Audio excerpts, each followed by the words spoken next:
So prior to discussing any characterological types, I'd like to lay a few foundations that'll help with the discussion later on, starting with polyvagal theory. Now, I'm not intending to give a neurobiological in-depth look at Stephen Porges' polyvagal theory, but what matters, I think, the most in discussing characterological types and attachment experiences in the framework of the development of our defensive structures, there's sort of a few key points. And the way I like to begin this discussion is by recognizing that as humans, we've got it, for the most part, pretty good as animals. Much of the time, we don't need to fear for our lives. And of course, this is not remotely true for a great number of people. Just as I'm speaking, Russian forces are on the borders of Ukraine, and there are people, women, children, adults around the world that are in fear for their lives or living in situations that are hostile or abusive in various ways. And therefore, we can get a little messed up sometimes based on environmental circumstances. But ideally, we spend much of our time in the, I guess you could say, the survival mode that we tend to call social connection. So somehow our species has survived ice ages, the evolutionary process that favored us over some of our close cousins, and all this without the use of fangs or claws or really a lot of advantages that some of our competition and prey had. What we have is the capacity to communicate and occasionally to trust one another, to look out for our well-being. And so therefore we're very social creatures. And it's this this knowledge that allows us to engage more of our greatest asset as a species, which, well, perhaps I would say is the heart-mind, the capacity to express our individuality through language, through empathic connection to others, and through representational thinking. So this is all fairly clear. We've got a fairly good life. We live in warm homes, or even air-conditioned homes, and we have access to food. So social connection is something that we may take for granted, but not everyone really spends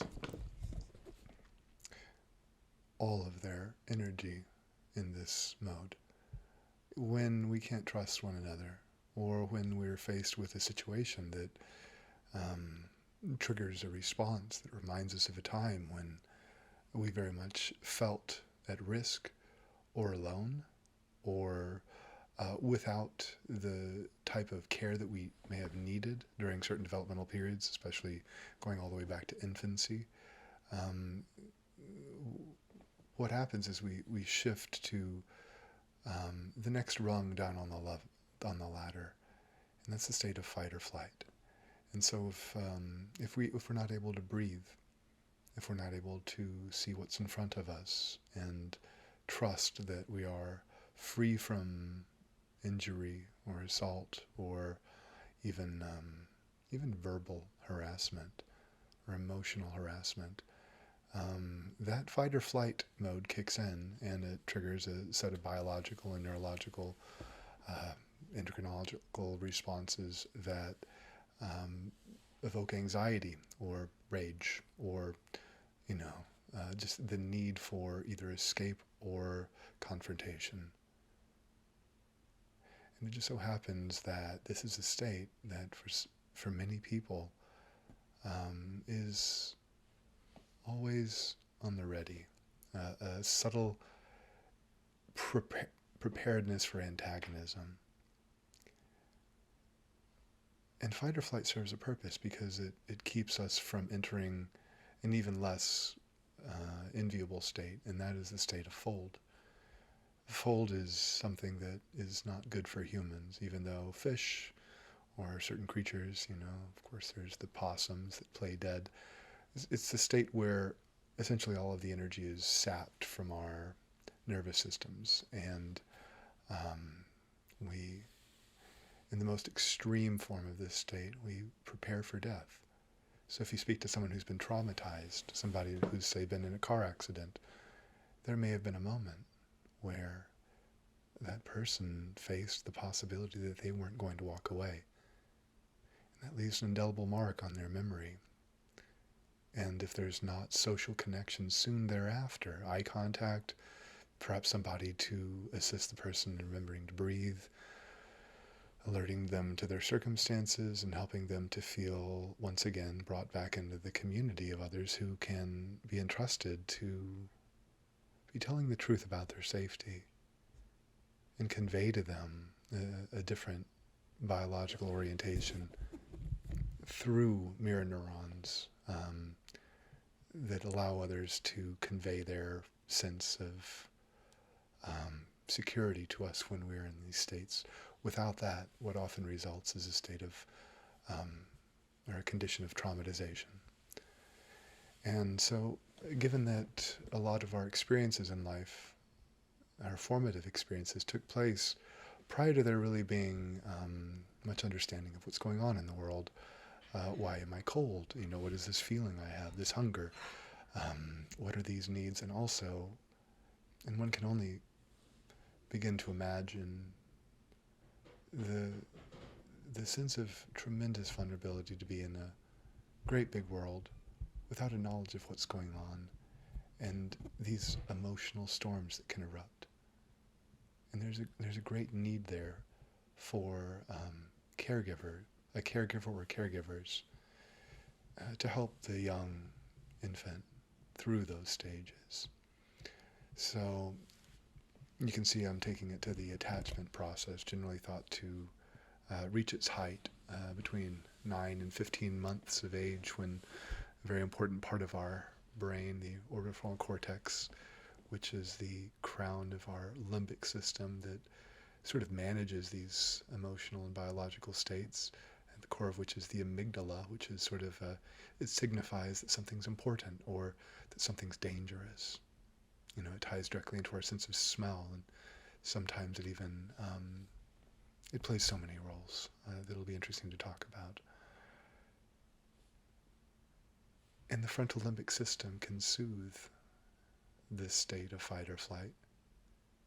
And one way that it does that is by receiving mirroring from another person that conveys an understanding that we're seen and that our fear or terror or panic, panic is actually also the same